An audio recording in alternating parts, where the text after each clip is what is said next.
Hey, welcome back, travelers, dreamers, and intergalactic explorers, and welcome back to Travel Secrets with TV's Dave Galvan. Today, we're going to go way beyond five-star resorts and white sand beaches. We're not just crossing oceans, we're going to cross orbits. Before we get too far into this, I want to mention I do have a new blog. It does update once a week, and you can access the blog at timeforyourvacation.blog. That's that simple. Timeforyourvacation.blog. And it's a once a week. It'll post every Wednesday. Got a new episode coming up about Italy coming up tomorrow, and you'll be able to read that at timeforyourvacation.blog. And of course, if you want to know about the topic we're speaking about today, vacations in space, or any other vacation you might want to talk about, you can go to timeforyourvacation.com. That's timeforyourvacation.com. Okay, let's get to the nitty-gritty. We're talking about vacations in space, which I know sounds a lot like science fiction, but listen, buckle up. Space tourism is no longer a far-off fantasy. Companies are booking tickets, billionaires are testing the rockets, and in a couple of years, you could be sipping a latte while floating above Earth. We're about to break down where, when, how, why, if you can take your next vacation in the moon.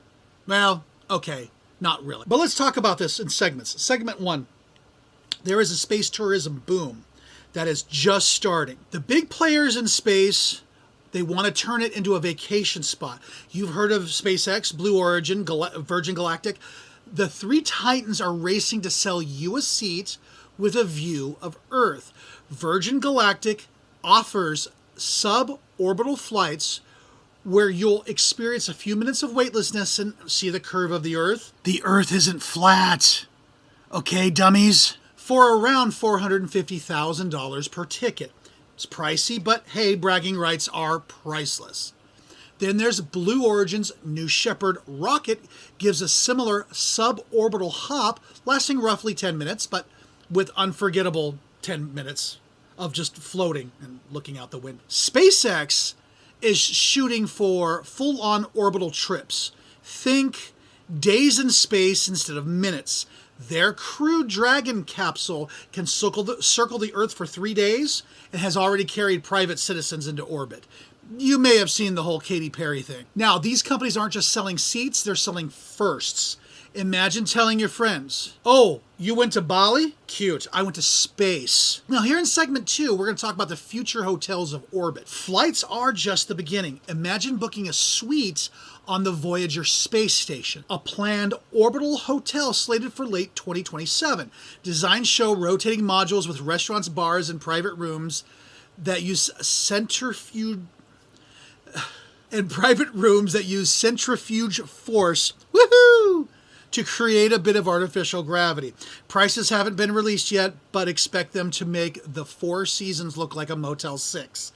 Another concept, Orbital Assembly's Pioneer Station is pitching shorter stays with a space cruise vibe. Think a few nights of floating cocktails, zero gravity yoga, and Instagram views of Earth that no filter can match. And don't forget the moon. NASA's Artemis program, in partnership with private companies, aim to establish a lunar base by the 2030s. If you've ever wanted to say, I spent my honeymoon on the moon, the reservation list might open sooner than you think. Here in segment 3, we're going to talk about cost and accessibility.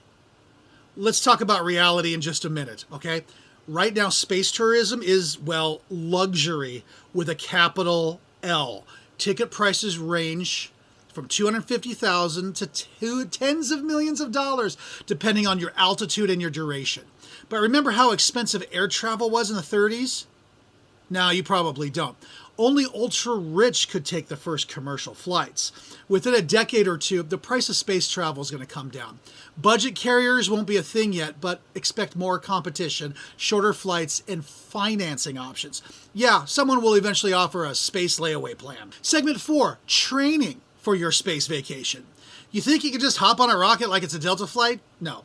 Most space tourists are going to undergo multi-day training, learn how to move in zero gravity, emergency procedures, handling G-forces during launch and re-entry. It's part astronaut boot camp, part thrill ride. Yeah, you're probably going to need a doctor's sign-off. They're not going to let me in because I have a pacemaker / defibrillator right here. Space isn't forgiving if you've got heart issues or even just hate roller coasters. Here in segment 5, experiences in space. So, what exactly do you do on a space vacation? Okay, so here's a sneak peek at the bucket list. Zero gravity sports. Picture bouncing a basketball while floating. There's a sunrise every 90 minutes. Orbiting Earth means 16 sunrises a day. Earth gazing.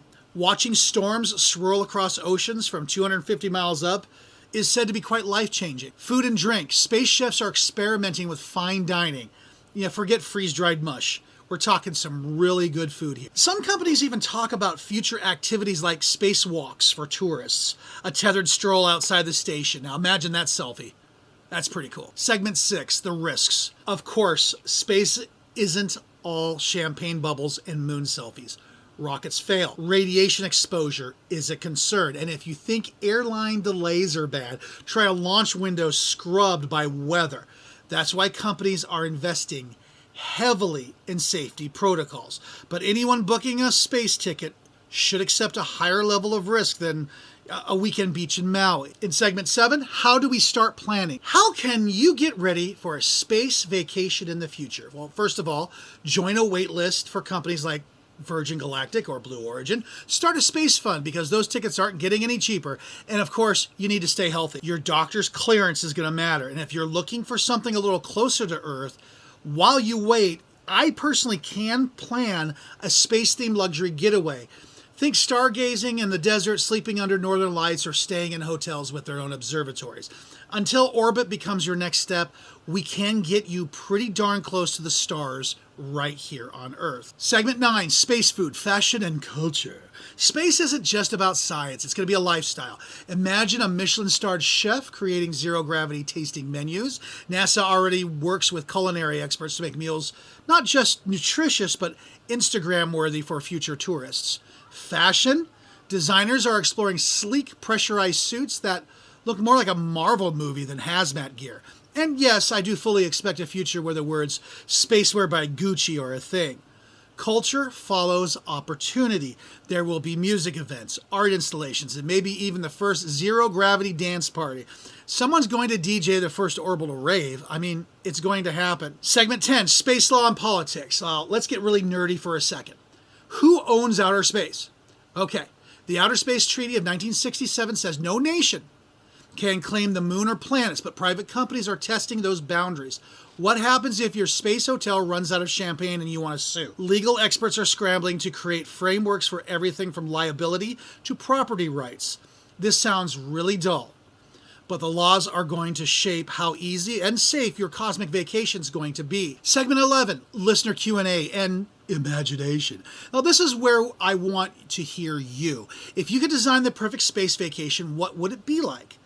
A quiet orbital retreat for meditation, a high-energy zero-gravity sports complex, maybe a honeymoon on the far side of the moon where Earthrise is the backdrop. Send me your wildest ideas. I'll feature the best ones in a future episode. Travel is about imagination, and nothing sparks creativity like thinking beyond your own planet.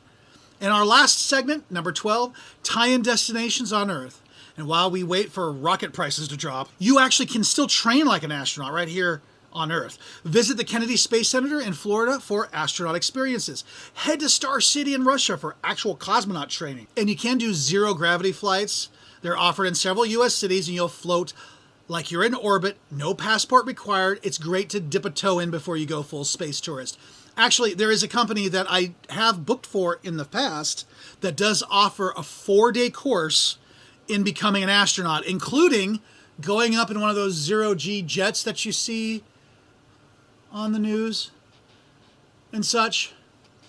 I've actually been considering checking it out myself. Space vacations do sound like sci-fi, but the future of travel has always been about pushing boundaries. A century ago, flying across an ocean was unthinkable. Today, a vacation in orbit is the next giant leap. Whether you're saving for a rocket ride or just dreaming for now, just keep exploring, keep wondering, and keep looking up. This is TV's Dave Galvan, reminding you Time for your vacation, and maybe someday soon, it's time for your space vacation.